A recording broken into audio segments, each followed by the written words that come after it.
Olá, professor Duarte, bom dia.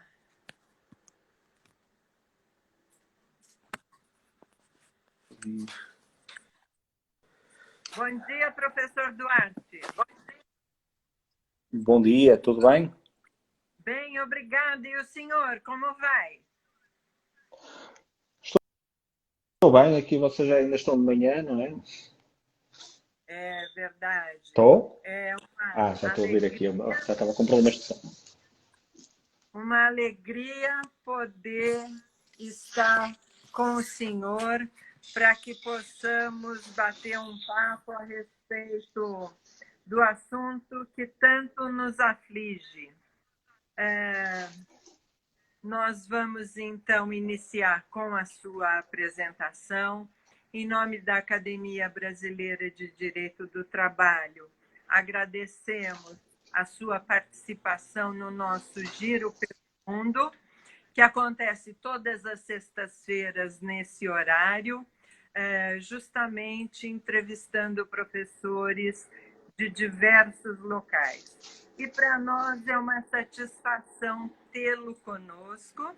Professor Duarte é advogado, pesquisador do CIRD na Faculdade de Direito do Porto, é mestre pela mesma faculdade, doutorando pela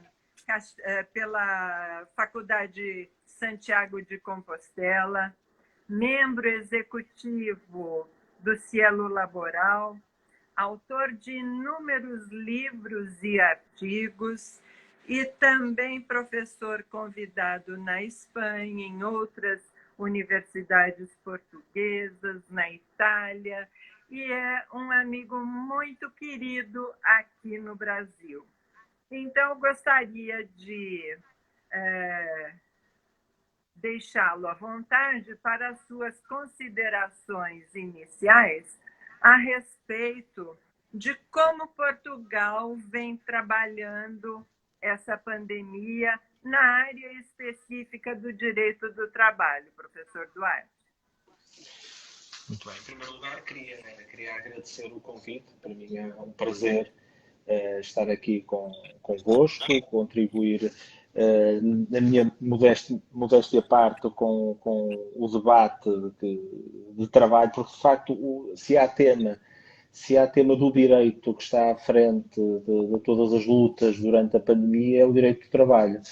Porque, tal como no Brasil deve estar a acontecer o mesmo, em Portugal o grande problema foi, de repente, quando há um lockdown das empresas, o trabalho tem que continuar. O trabalho são pessoas, debatia-se o direito de trabalho e a robótica, mas o que é certo é que isto veio demonstrar que as pessoas são muito importantes para a continuidade da economia. E o que é que aconteceu? Foi que em Portugal houve alguma rapidez na atuação, portanto, rapidamente se fecharam as empresas e isso trouxe logo um problema associado, é o que fazer com as pessoas que têm que ir para casa, ou porque as empresas fecharam e não podem ter atividade, principalmente nas lojas, ou aquelas empresas que podem funcionar com as pessoas a partir de casa e então vamos criar regras que obriguem as pessoas a trabalhar fora de casa. Por isso, tal como tem acontecido na maior parte dos países, tem-se debatido o papel do teletrabalho e se o teletrabalho vai ficar ou não. E o teletrabalho foi aqui uma ferramenta importante de tirar as pessoas dos locais de trabalho mais comuns para os locais de trabalho que passaram a ser as casas de cada um. E esta foi a grande transformação que ocorreu, foi que demonstrou-se que é possível, numa situação muito extrema como esta que ocorreu agora, pegar numa grande parte, ou uma parte significativa de trabalhadores e colocá-los a trabalhar a partir de casa. Podemos discutir se o que está a acontecer ainda hoje, parcialmente, mas já lá vamos, se é verdadeiramente teletrabalho. Isto para mim é uma questão de fundo muito importante, porque entendo que, face à legislação portuguesa, as regras de teletrabalho previstas no Código de Trabalho português não são aplicáveis a este teletrabalho em tempos de pandemia. Por um simples motivo, o legislador, no âmbito da legislação Covid, utilizou o teletrabalho de forma meramente acidental, ou seja, pretendeu remeter grande parte dos trabalhadores para casa, independentemente da função ser compatível ou não. Eu já dei este exemplo em alguns cenários levantados, que é, imaginem aquela senhora que tem que bordar numa empresa, a única coisa que faz é bordar, essa pessoa pode fazer a partir de casa. E o objetivo do legislador português era mandar não só as pessoas que precisam de novas tecnologias para trabalhar, mas todas aquelas funções pós-trabalho que pudessem ser feitas a partir de casa. E nem todos estão dependentes de novas tecnologias. E este é que é o grande debate, é que o teletrabalho pode ser perigoso, considerar-se que o teletrabalho que temos em período de pandemia é o teletrabalho que se pode pretender para o futuro. Por uma questão muito simples. O teletrabalho atual é um teletrabalho violento para o próprio trabalhador, porque ele é suposto teletrabalhar, mas é suposto também tomar conta dos filhos, tomar conta, às vezes, dos mais idosos e, ainda assim, conseguir garantir produtividade para o seu empregador. E esse é que é o grande problema, é que isto não é teletrabalho. Isto é trabalhar em casa, numa situação emergente. Portanto, as rácios de produtividade que tivemos durante a pandemia não vão ser aquelas que vamos ter no futuro. E isto pode também ter o problema de descredibilizar o teletrabalho na perspectiva do trabalhador. Porque o trabalhador tem que perceber que o teletrabalho é uma situação planeada em que um trabalhador trabalha a partir de casa, no seu conforto, pode ir buscar os filhos, se calhar não tem que fazer uma deslocação tão grande para ir buscar os filhos, mas está em casa para trabalhar. Não está em casa para tomar conta também dos filhos. Sim. Diríamos que essa alternativa foi um trabalho a domicílio de emergência. E eu interpreto assim, e esta interpretação é importante para efeitos práticos. É que há uma grande discussão porque em Portugal, eu não sei como é no Brasil, mas em Portugal o teletrabalho é uma modalidade contratual autónoma. Portanto, como existe o contrato de trabalho a termo, existe o contrato de trabalho, o contrato de teletrabalho. E o contrato de teletrabalho tem que ser comunicado, sendo uma modalidade diferente contratual, tem que ser comunicado à Segurança Social, à Seguridade Social, aos Serviços de Segurança Social e aos fundos de compensação. E debate-se se existe efetivamente esta obrigação.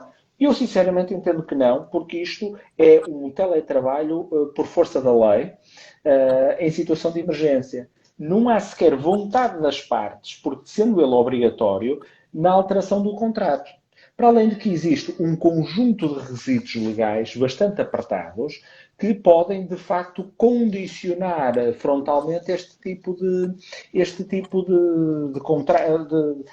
relação. Portanto, a discussão dos meios, dos instrumentos de trabalho, por exemplo, existe esse grande debate. Neste caso não há. A função pública portuguesa está quase toda a trabalhar em casa com os seus próprios computadores.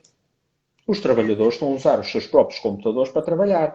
E um dos requisitos do teletrabalho é que os instrumentos de trabalho devem ser colocados à disposição por parte do próprio empregador. Exato. Ou, no mínimo, pode haver um acordo em que fique determinado quem é que são. Mas não há aqui acordo. Aqui, simplesmente, há uma obrigação de remeter as pessoas para casa. E isso, como disse bem, no fundo é remeter as pessoas para o domicílio. Isso foi uma decisão que teve que ser tomada a meio de março como urgente e imediata. Portanto, aqui não houve muito tempo para pensar, que este é o grande problema da legislação neste contexto, é que não há tempo para pensar. Professor Duarte, ocorreram muitas demissões em Portugal a partir do momento em que as empresas tiveram que paralisar suas atividades?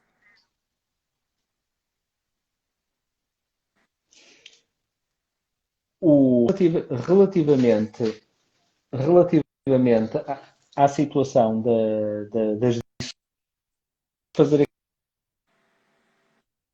legislação portuguesa mais complexa na cessação de contrato de trabalho do que acontece com a brasileira. O que aconteceu em Portugal é que houve muitos contratos a termo que terminaram neste contexto. E muitos períodos experimentais que foram invocados também para este efeito. Ok? A partir do momento em que houve aqui uma intensidade muito grande de encerramentos de estabelecimentos, a grande prioridade das empresas foi: eu tenho contratos a termo, eu tenho que os terminar, porque eu não vou manter artificialmente um contrato a termo que tem que ser motivado, por Claro. exemplo, por um acréscimo de atividade, eu tenho que os fazer terminar. E houve muitos contratos, de facto, aí que terminaram. Houve muitos contratos em período experimental que também terminaram. Despedimentos propriamente ditos, creio que vai ser só a médio prazo, porque as empresas, para manterem os incentivos que foram atribuídos, não podem promover despedimentos por causas objetivas. Despedimento coletivo, despedimento por extinção de postos de trabalho, etc. Portanto, neste contexto aqui, o que me parece é que os despedimentos verdadeiros, no verdadeiro sentido legal português, só se vão verificar a médio prazo. Perfeito. O senhor pode nos dar uma ideia de quais foram essas medidas que o governo implementou para socorrer as empresas? Aqui no Brasil, nós tivemos duas medidas provisórias que trataram de opções alternativas diferentes para o empregador. Suspensão do contrato, redução da jornada com redução proporcional de salário, antecipação de férias, tivemos também os aspectos do teletrabalho. E aí, em Portugal, quais foram essas medidas para que a gente possa estabelecer um comparativo? As medidas, pelo que eu já percebi de outros debates, foram relativamente semelhantes. Uma das ideias, e essas ideias estão grande parte do suporte do impedimento do despedimento está associado a estas medidas, são medidas de conservação dos contratos de trabalho. E então a ideia foi permitir que as empresas que tivessem postos de trabalho que não são compatíveis com o teletrabalho pudessem suspender os contratos através de um regime que foi designado, se calhar um bocadinho, engana um bocadinho o conceito, porque é uma suspensão de contrato de trabalho, não é um verdadeiro layoff no conceito anglo-saxónico, mas o conceito desse layoff simplificado, porque é permitir que o empregador, de forma simplificada, e isto é importante, porque o regime já existia e existe na lei portuguesa, mas tinha alguma morosidade, ou seja, dependia de cerca de 15 dias a um mês para chegar ao seu fim e ter os contratos suspensos. E o que é que aconteceu? Através do layoff simplificado, permitiu-se que o empregador, de forma quase instantânea, conseguisse suspender os contratos em que pagava um percentual da retribuição que era dividido, o trabalhador recebia tem uma retribuição inferior e dividida, metade é paga pelo empregador e metade pela Segurança Social. O objetivo desta medida foi garantir que os empregadores conseguissem manter os vínculos por mais tempo até voltarem a ter faturação. O problema desta medida é que ainda hoje o grande debate é se esta medida deve ser estendida por mais tempo. É que muitos negócios voltaram a abrir, nós já estamos a todo vapor no desconfinamento, só que neste momento ainda não há volume da economia que até justifique alguns negócios estarem abertos. Por exemplo, os restaurantes. Ou basta ir a um shopping na região onde ainda estão. Todo o país estão abertos já os shoppings, menos em Lisboa, que só vão abrir a partir de segunda-feira. Ou na região de Lisboa. Mas um shopping não está com o volume de clientes que tinham anteriormente. E este é que é o fator importante. É que a economia pode estar a abrir, mas o volume de negócio não é igual ao anterior. E as empresas estão com dificuldades por causa disso. Eu creio que as pessoas, de uma certa maneira, estão muito cautelosas nessa retomada, vamos dizer, ou melhor, no relaxamento desse isolamento que nos foi saudável e foi necessário para a manutenção da nossa saúde. Mas acredito que, como o senhor mencionou, ainda não tem muita gente na área do consumo, talvez seja mesmo por algum receio nesse sentido. O que lhe parece? Acho que há dois fatores diferentes. Um é naturalmente o receio, e bem, porque um grande problema é quando as pessoas estão demasiado à vontade e pensam que voltou tudo ao normal. Não voltou, é preciso ter cautela para a doença não voltar, mas depois o poder de compra também diminuiu. O Sim, poder de compra diminuiu porque as pessoas também perderam rendimentos. Uma grande parte da população portuguesa, bem ou muito ou pouco, perdeu rendimentos. E a partir do momento que perdem rendimentos, a capacidade de consumo também é inferior. E este é que é o grande problema também. Portanto, estes estão os dois temas de braços dados. Portanto, a economia portuguesa, e havia uma ilusão muito grande que estava a todo vapor, e não estava. Nós não podemos ter empresas de razoável dimensão, ou até algumas de grande dimensão, que dizem que passado um mês de encerradas, que nem sequer podem já pagar salários. Não podemos, porque isto mostra que a economia não era assim tão forte.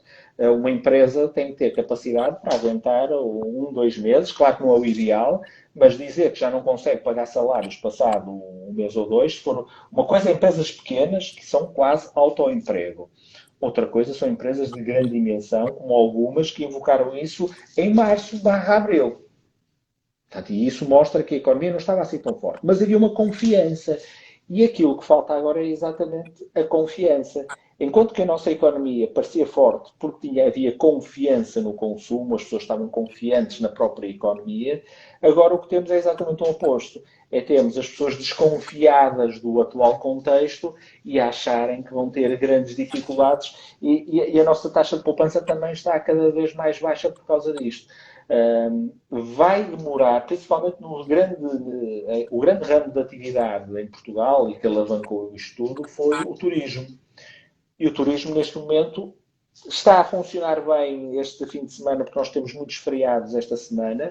Está, os hotéis, os que estão abertos, atenção, estão abertos, estão a 70% de ocupação, mas faltam os ingleses, faltam os espanhóis, faltam os italianos, faltam aqueles que enchem os nossos hotéis de norte a sul e que vão aos restaurantes e que vão às lojas comprar um souvenir e tudo aquilo que depende de turismo está em grandes dificuldades. Mesmo os grandes chefes que têm os restaurantes que dependentes ali nas zonas turísticas vão fechar, não vão abrir todos os restaurantes que tinham. E alguns muito conhecidos que se calhar quem já lá esteve conhece-os.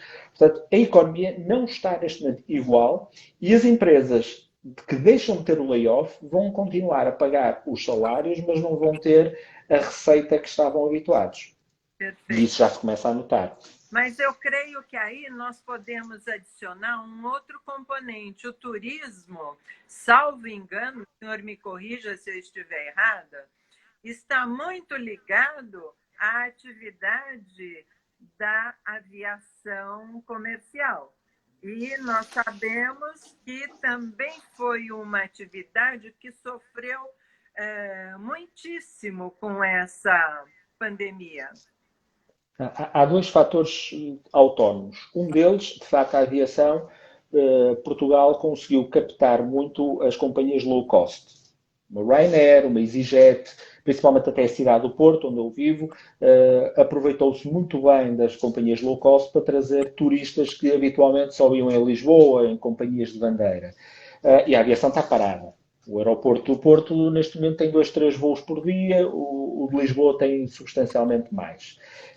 Mas o problema é que nós temos uma coisa inimaginável no espaço da União Europeia, que é fronteiras fechadas.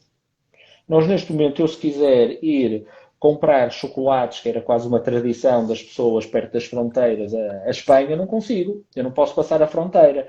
E é uma coisa muito complicada, porque quando há um conjunto, ao fim de semana, mesmo na cidade do Porto, que fica a cerca de 150 quilómetros da fronteira com a Galiza, em Espanha, ao fim de semana, os shoppings tinham muitos clientes espanhóis que vinham de propósito aos nossos shoppings comprar artigos ou IKEA ou a roupa, se fosse o que fosse. E problemas foi essencialmente, e parece-me, tudo aquilo que implica fechar fronteiras. A partir do momento que eu fecho fronteiras, eu fecho o ciclo que faz depender o próprio turismo. E esse, para mim, é um problema fundamental e que eu não sei como é que o nosso país vai aguentar muito mais tempo. Aliás, posso dizer que já aí a negociação que está a acontecer agora é que está a haver uma negociação de pontes aéreas entre o Reino Unido e Portugal, por exemplo. Porque o Reino Unido dizem que agora, quando alguém regressar ao Reino Unido, tem que ter um período de 15 dias de quarentena. Ok.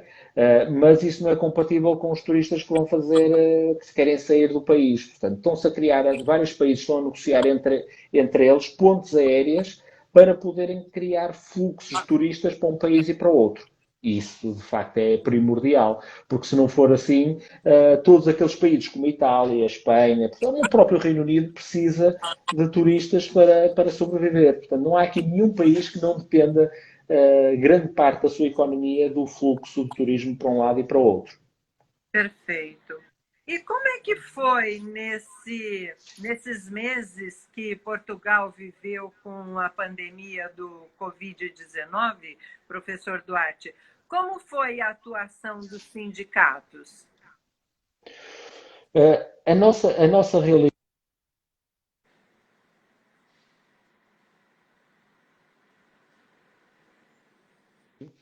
A nossa realidade é um bocadinho diferente, porque o nosso papel dos sindicatos tem uma relevância um bocadinho diferente. Aliás, o sindicalismo em Portugal está numa situação de crise, principalmente no setor privado. No setor público é relativamente forte, mas no setor privado as taxas de sindicalização são baixas. E o que os sindicatos essencialmente o fizeram foi simplesmente o papel de interpelar os empregadores e reclamar pela manutenção de condições de segurança para os trabalhadores das atividades essenciais que se mantiveram. Porque nós não temos o dinamismo da negociação coletiva que tem no Brasil. A negociação coletiva é um tema muito mais moroso, não há aqui medidas sindicais que estejam associadas. Os sindicatos, acima de tudo, o que fizeram foi denunciar situações de despedimentos que foram considerados, e tem aqui inclusivamente aqui um colega a dizer que os sindicatos foram impedidos pelo governo no primeiro momento. Sim, houve no segundo estado de emergência, inclusivamente os parceiros sociais, foi retirado aqui o papel dos parceiros sociais nas medidas que existiam de promoção de legislação laboral. As associações de desempregadores e dos sindicatos foram retiradas somente no segundo estado de emergência, porque houve 3 leis de estado de emergência, e numa delas, inclusive, foi tirada o papel aos parceiros sociais. Porquê? Porque o legislador português claramente queria aqui fazer uma produção legislativa mais ágil, com maior veemência, se bem que também no primeiro estado de emergência essa norma, houve muito consenso em Portugal. Ao contrário do Brasil, a produção legislativa foi relativamente fácil porque houve consenso não só da oposição, houve do governo, da oposição e do Presidente da República. E a partir desse momento nem sequer era necessário condicionar aqui o papel dos sindicatos ou das associações de empregadores no processo legislativo. Porque, diferente, por exemplo, de Espanha, uma das grandes críticas que aconteceu em Espanha foi que não estavam todos a remar para o mesmo lado e o processo legislativo era um bocadinho mais complexo do que aquele que nós tínhamos cá. E se calhar grande parte do sucesso que é apontado às medidas aplicadas pelo nosso ordenamento jurídico foi mesmo permitir-se que todos pudessem alcançar o mesmo fim legislativo. As normas saíam, não vou dizer se elas estavam, não vou dizer se elas estavam bem feitas ou não, isso é outra discussão autónoma, mas o que é certo é que a legislação saía, o Presidente da República promulgava rapidamente e isto admito convosco, era a mesma coisa. Estávamos às vezes à sexta-feira à noite, ou um sábado à noite, ou às vezes num domingo, no Diário da República, a ver diplomas novos e tentar interpretá-los, porque na segunda-feira estariam depois os nossos clientes, por exemplo, a querer perceber e à espera que os advogados, que os juízes, que todos os atores que estão à volta da justiça percebessem as normas que tinham acabado de sair.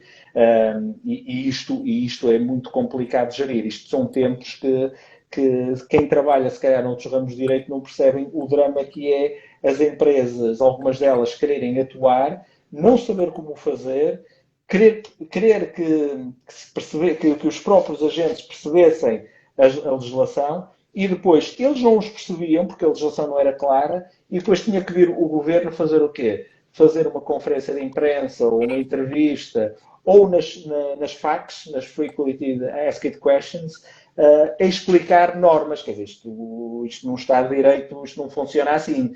Não faz sentido que sejam os ministros depois a interpretar as normas que são emitidas, porque isso cabe ao intérprete, naturalmente, fazer esta tipologia de interpretações das normas jurídicas.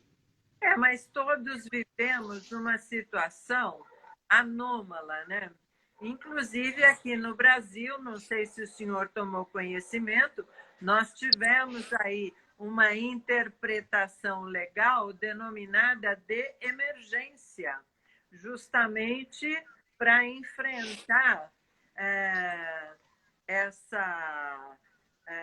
as várias leis que foram promulgadas, leis eu digo, medidas provisórias, e que demandavam uma interpretação rápida para que pudessem surtir o resultado almejado.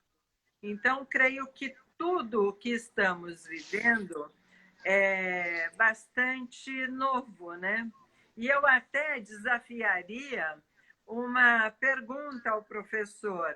Nós tínhamos aquela previsão do Congresso 2030. Tudo que discutiríamos em 2030 parece que já está acontecendo agora. Sim, nós neste momento, mas eu acho que há aqui um problema e eu tenho já discutido um bocadinho este tema porque as conversas que temos é que as empresas agora vão todas começar a trabalhar com teletrabalho, já a pensar numa sociedade quase futurista em que todos estão a trabalhar a partir de casa. E eu acho que isso não vai acontecer. E não vai acontecer e digo já porquê. Eu sinceramente acho que quando a pandemia estiver controlada, quando descobrir uma vacina ou se o vírus desaparecer simplesmente, a tendência vai ser voltarmos mais ou menos àquilo que nós já tínhamos anteriormente. Em primeiro lugar, já o disse, acho que não se criam culturas empresariais através de Zoom ou de plataformas, sejam elas quais forem. Não se cria esse tipo de culturas empresariais. A maior parte das empresas vai querer ter presente na maior parte das jornadas de trabalho, vai querer que as pessoas estejam presentes na empresa, o que não quer dizer que isto vá estimular essencialmente a movimentação de pessoas para trabalhar a partir de casa num regime mais flexível. Agora, exclusivamente em teletrabalho, eu acho que isso não vai acontecer. O Estado português veio apontar que quer que, até o final da legislatura atual, 25% dos trabalhadores do Estado trabalhem a partir de casa. Parece-me interessante, mas, sinceramente, para já é um investimento que já se falou de 4 mil milhões de euros para isso, porque, como vos disse, existem muitos funcionários públicos que estão a trabalhar a partir de casa com os seus próprios computadores. Portanto, isto é um problema porque é preciso investimento. Mas mesmo que haja esse investimento, nós somos seres sociais. Nós ainda não estamos num estado, numa situação em que vamos todos lidar entre nós através de computadores. Tudo funciona relativamente bem, mas as pessoas têm laços próximos porque já trabalharam fisicamente. E as pessoas, o caminho que vamos ter é uma relação equilibrada entre a prestação de teletrabalho, trabalhar uma vez por mês a partir de casa, uma vez por semana, seja o que for, mas não vai ser tudo total porque o mundo depende de relações pessoais e as relações pessoais não se faz só através da máscara de um computador em que as pessoas... Porque isto até prejudicaria a própria economia, porque imaginar o mundo do confinamento puro em que todas as relações eram feitas através de telemóvel ou de computador, as compras eram todas feitas quase online, é uma situação que para mim não é o ideal. Eu gosto de pessoas, gosto de estar com as pessoas, gosto de conviver com as pessoas e por muito que seja pelo telemóvel que se possa fazê-lo, outra coisa é estar diretamente com essas pessoas e conversar com elas. Por isso é que às vezes, com pessoas que só falamos por telefone e vemos pela primeira vez, parece que depois, quando voltamos outra vez a contactar de forma remota, os laços parecem diferentes. Porquê? Porque já tivemos cara a cara com essa pessoa, porque já tivemos outra percepção. E como somos seres sociais, não vamos ficar num mundo em que cada um tem a sua bolha de casa, até porque isto leva-nos a outra discussão, é que nem todas as pessoas têm as mesmas condições para estarem em casa e nem toda a gente tem casa confortável para poderem permanecer e trabalhar a partir daí.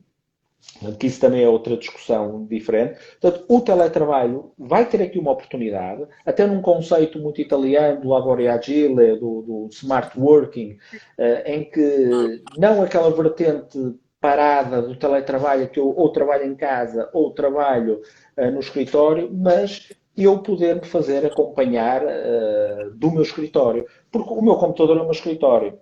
Eu posso estar numa esplanada a tomar um café e a trabalhar, como posso estar em casa, como posso estar quando tenho uma reunião. Portanto, isto vai dar uma volta, mas não vai ser uma volta, pensa, de 360 graus, é que agora vamos voltar aqui a outro patamar das coisas. As coisas vão ser diferentes, mas não tão radicalmente. A maior parte das empresas, assim que puderam, chamaram logo os trabalhadores para ir trabalhar a partir do próprio escritório. Porque não se queria, lá está, a tal cultura empresarial sem ter as pessoas presentes todos os dias, ou a maior parte delas. Essas considerações que o senhor mencionou, acho que se aplicam muito ao nosso meio universitário, porque é muito importante o contato pessoal com os alunos, poder discutir um tema e assim por diante. Então, realmente, talvez haja caminhemos para um equilíbrio entre atividades presenciais e atividades telepresenciais. Acho que é mais isso, acho que é mais o equilíbrio. Porque, reparem, quase todos nós temos excelentes experiências da nossa academia, quando fomos estudantes, e tivemos. O meu curso era de 5 anos, agora são de 4, alguns cursos universitários são de 3 anos, mas há sempre aquela experiência. Nos meus tempos da faculdade era assim.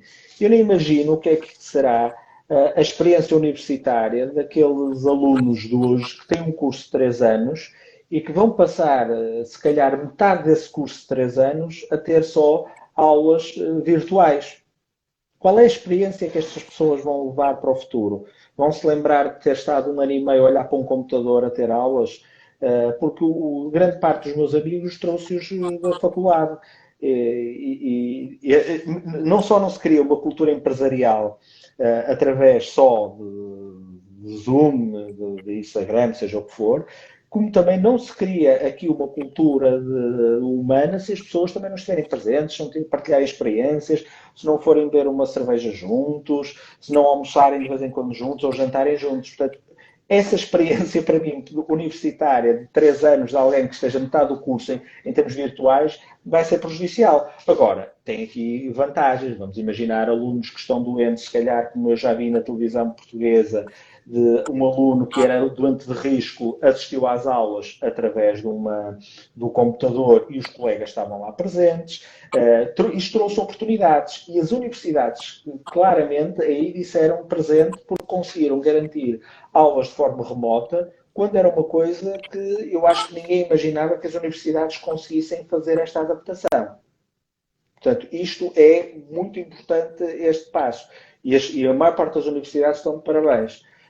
Públicas, privadas, porque fizeram esse passo. Perceberam que não vão parar, não podiam parar, e como é que fizeram? Fizeram através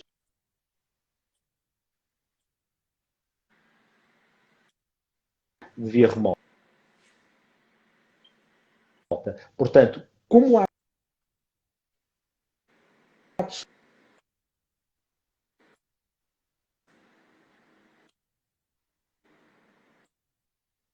como ato alternativo, também.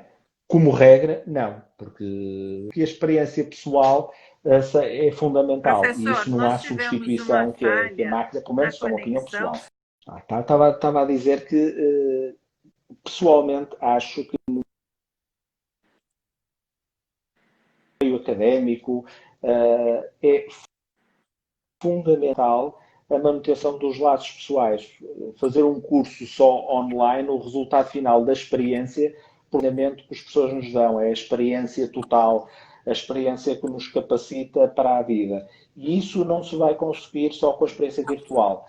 Vai ser necessário também uma experiência pessoal muito forte e quando retomar, acho que as coisas devem passar a ter o tal equilíbrio entre uma realidade e outra. Perfeito. Ontem, a academia entrevistou o presidente de uma das centrais sindicais aqui no Brasil de muita expressão. E nos foi relatado que nessa retomada que nós aqui em São Paulo começamos a empreender, houve um trabalho muito próximo dos sindicatos nas medidas de proteção para os empregados. O senhor poderia nos relatar essa mesma experiência que Portugal está vivendo na retomada das atividades econômicas?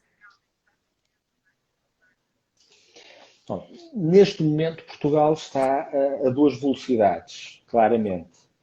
Grande parte do país, a pandemia está claramente controlada. Por exemplo, na Ilha da Madeira não há casos já há semanas e nos Açores também.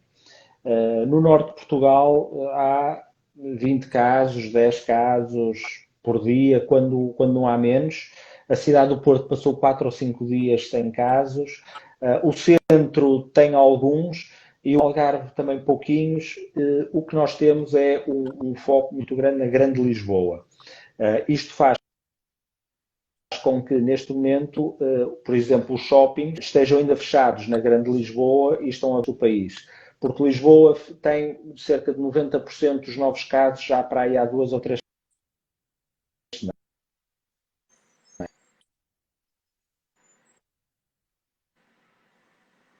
Portanto, mesmo aqui, este desconfinamento tem duas velocidades diferentes das pessoas. O que aconteceu foi que as empresas, têm tido a responsabilidade, até porque a Inspeção do Trabalho está com quadros reforçados durante este período para fazer um controle das condições de trabalho, mas o que é certo é que tem havido, perto de Lisboa, na região da Azambuja, e não só, tem havido ali uns focos em empresas relacionados com que os trabalhadores apanham todos os transportes públicos nos mesmos sítios e houve ali uns focos de contaminação bastante grandes. O confinamento aconteceu um cenário um bocadinho complexo do ponto de vista. Os contaminados em Portugal eram pessoas de classe alta. Claro que foram contaminados claramente quando foram na Suíça, na Áustria, mesmo em Espanha e Itália. Depois passou para os médicos, porque os médicos é que estavam a fazer o tratamento, e agora são claramente operadores de fábricas, de loja, são pessoas que está associada à doença. Mas fora alguns importantes e relevantes que foram identificados, o que é certo é que o comércio já está a começar a funcionar, há uma limitação de 4 clientes por cada 1000 metros quadrados, portanto, as lojas, mesmo nos shoppings, na rua, fazem mais ou menos este controlo. Existe a obrigação de utilização de máscara, não é permitido entrar num estabelecimento sem máscara, e isso é a proteção dos próprios clientes, mas também dos trabalhadores. E existe, naturalmente, as medidas de higiene que estão ali associadas. Portanto, há aqui uma extrema preocupação. Os sindicatos têm denunciado situações em que entendem que estão cumpridas os deveres de saúde. Aliás, um dos grandes debates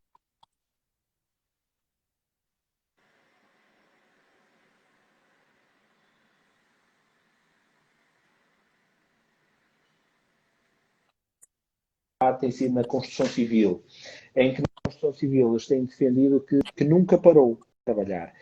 De facto, percebe-se o interesse, só que o exame médico não ajuda muito a confirmar que o trabalhador A, no dia Y, não tem a doença, não está contagiado, portanto não resolve o problema.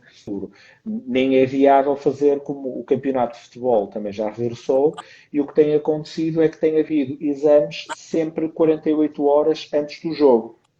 Mas isto não é viável para toda a população, sempre que vai interagir, fazer isto. Aliás, no último jogo de futebol, houve um guarda-redes, um goleiro, que não pôde jogar porque foi detectado que positivo. Portanto, não foi permitido jogar. Portanto, isto vai tudo, isto é o tal palavrão do novo normal. Se as pessoas começarem a ter todos os cuidados e as recomendações da Direção-Geral de Saúde, a probabilidade de haver contágio é muito menor. E se as empresas todas respeitarem, por exemplo, as empresas, um dos erros do nosso legislador português foi querer retirar o teletrabalho obrigatório e mantê-lo só obrigatório para as pessoas que tinham os doentes de risco. Diabetes, com diabetes, asma, etc. Qual é o problema disto? É que os doentes de risco são quase metade da população portuguesa, o que é muito. E a partir do momento em que o nosso legislador erradamente remete o novo teletrabalho, o teletrabalho que existe hoje em vigor, deve ser cumprido aquele que está previsto no Código de Trabalho, salvo exceções, está basicamente a assumir que o teletrabalho agora tem que ser por... Se um trabalhador não quiser, se os trabalhadores em geral não querem, o empregador pode ter dificuldades, inclusivamente, em manter a sua operação. Porquê? Porque num espaço físico, eu tenho um escritório que todas compatíveis com teletrabalho. Mas se eu tenho um escritório que não tem condições para ter 50 pessoas ao mesmo tempo em segurança, eu tenho que ter a capacidade, enquanto empregador, de as remeter para teletrabalho. Mas se o teletrabalho é consensual, então temos aqui uma falha. Claro que o legislador diz a dado momento, se o empregador não conseguir cumprir as recomendações da Direção-Geral de Saúde, pode aí sim impor o teletrabalho. Mas o que o legislador devia ter feito era garantir, pelo menos atualmente, ainda estão em vigor, as regras da obrigação do empregador para cumprir as medidas. Porque o teletrabalho em Portugal só é obrigatório só é por acordo ou pode ser imperador em determinadas circunstâncias. E parece-me que em casos de força maior, deveria ser, e de força maior em casa, devia ser possível ao empregador poder forçar o teletrabalho também. Teletrabalho por estes motivos, naturalmente. Não é teletrabalho por opção. Depois pode-se discutir se no futuro não vamos ter empregadores que dizem eu quero impor o teletrabalho porque eu já não tenho condições para pagar o espaço físico. E isto é um problema também que pode ter alguma autonomia no futuro. Eu lembro de uma vez de assistir a uma conferência em Curitiba em que se discutia, era a Pirelli, que diziam que agora o espaço em São Paulo já não precisavam de 2 ou 3 pisos no mesmo edifício porque estimulavam o teletrabalho, porque nunca tinham todos ao mesmo tempo. E agora o que vamos ter é as empresas a pensar nisso e a quererem impor o teletrabalho. Agora, se for consensual, como eu disse há pouco, nem toda a gente tem condições para estar a teletrabalhar em casa. Uma coisa é numa situação de emergência, outra coisa é literalmente fazer teletrabalho. Não sei se vocês já viram as imagens do teletrabalho, como é que é o teletrabalho ou o confinamento em Hong Kong, por exemplo, em que as casas de facto são todas minúsculas, 5, 10 metros quadrados, e as pessoas têm que ficar confinadas em casa. Portanto, isto varia muito consoante a vontade das pessoas. Há uns tempos atrás achávamos que o teletrabalho é o sonho. Trabalhar a partir de casa é o sonho. E eu passei cerca de 70 dias ou 75 dias em confinamento com crianças, não é nada sonho, porque é difícil tomar conta de crianças e teletrabalhar ao mesmo tempo. Aliás, é um pesadelo. Eu agora que eles já estão na escola outra vez, é que estou mais à vontade e consigo finalmente trabalhar com tranquilidade. Portanto, o teletrabalho só é um sonho se não estivermos a fazer outra coisa que não seja a trabalhar a partir de casa. Perfeito. Inclusive, esses dias eu ouvi uma entrevista de um grupo de arquitetos que já estão pensando em projetos da casa do futuro, em que se possa estar em casa e trabalhar em casa com determinada comodidade e isolamento. Mas isso ainda, creio que é um assunto para ser discutido no futuro, para evitar justamente essas colocações que o professor fez, que realmente é difícil, né? A gente, do dia para a noite, entrar numa rotina de ter que fazer tudo. Não, o problema é esse, é fazer tudo. Porque se eu estiver em casa só para trabalhar, é bom. Claro que um dos problemas do teletrabalho é o problema do isolamento. E a legislação portuguesa até obriga a medidas por parte do isolamento. Lá está, porque somos seres sociais, há uma necessidade de estar presente. Aliás, o teletrabalho também nem sequer deve ser uma medida para garantir que as pessoas são excluídas do trabalho. Imaginem uma empresa que tem 50 trabalhadores e decide-se que um trabalhador vai ter que fazer teletrabalho e vai embora para casa. E é com o objetivo só de o excluir da restante equipa. Até é preciso ter muito cuidado com este conceito. Claramente, em Portugal, a maior parte das pessoas está satisfeita. Está satisfeita porque a maior parte deles até poupa dinheiro porque não tem que pagar transportes, os que usam carro poupam no combustível e têm uma vida mais tranquila, principalmente aqueles que não têm filhos. No entanto, a médio prazo as pessoas, e vejo isto até de reação de algumas pessoas, a médio prazo as pessoas sentem vontade de voltar outra vez a estar no local de trabalho, que eles têm bom ambiente de trabalho, e de estar a ter aqui alguma interação que naturalmente não têm, ou não tinham durante o período de confinamento. Mas gradualmente o que está a acontecer é que está quase já, uma boa parte da população portuguesa já está a trabalhar de forma relativamente normal nos seus escritórios. Que ótimo, é bom saber disso porque nos dá uma esperança de que aqui no Brasil nós também possamos voltar ao nosso normal anterior ao isolamento. Professor Duarte, eu gostaria muito de continuar conversando com o senhor, porque nos forneceu informações importantes da vida, dessa transição entre o isolamento e o novo normal que ocorre agora em Portugal, mas a nossa plataforma é imperiosa e vai nos derrubar a qualquer momento. Então, eu gostaria de agradecer a sua participação, as suas informações e lhe deixar os minutos finais para as suas mensagens aos brasileiros que tanto apreciam os portugueses. Eu tenho muitos amigos no Brasil e, de facto, ver este crescimento da doença deixou-me sempre muito preocupado por todos os amigos que aí tenho em várias regiões do país. Porque se há coisa que eu acho que em Portugal, posso não concordar com muitas das medidas e das decisões que foram tomadas, mas a unidade que foi tomada aqui por todos e todos arregaçamos as mangas para arranjar uma solução fez com que este período fosse relativamente curto, porque fechamos rápido e reabrimos cedo. Aliás, a Dinamarca foi dos primeiros a fechar e foi os primeiros a abrir novamente. Portanto, os países que fecharam cedo, abriram cedo. E o que temos que fazer é que, a partir do momento em que se comece, de facto, a retomar a atividade, espero que o Brasil consiga retomá-la tranquilamente e que as pessoas consigam também respeitar as medidas que... Há uma pequena coisa que são as etiquetas respiratórias, só quando se ter o máximo cuidado, que são pequenas coisas que se nós tivermos, não vamos ter que nos fechar em casa outra vez. Porque o grande receio é se vier isto.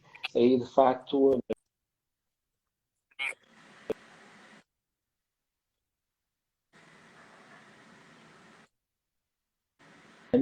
porque não vamos ter capacidade, nós vamos ter que ser. E esse é que é o grande problema.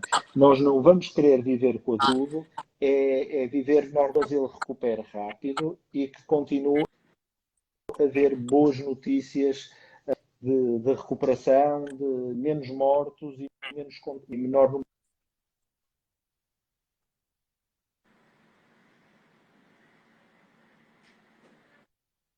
de contágios, porque temos que voltar todos ao normal e quero voltar ao Brasil no futuro próximo.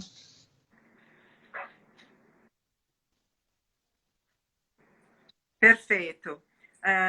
Eu volto, então, a agradecer a sua participação nesse giro pelo mundo da Academia Brasileira do Direito do Trabalho e esperamos nos encontrar no próximo evento da Cielo Laboral, possivelmente de forma presencial, hein, professor Duarte?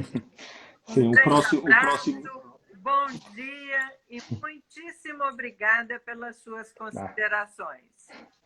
Obrigado eu e uma boa tarde para todos. Obrigada.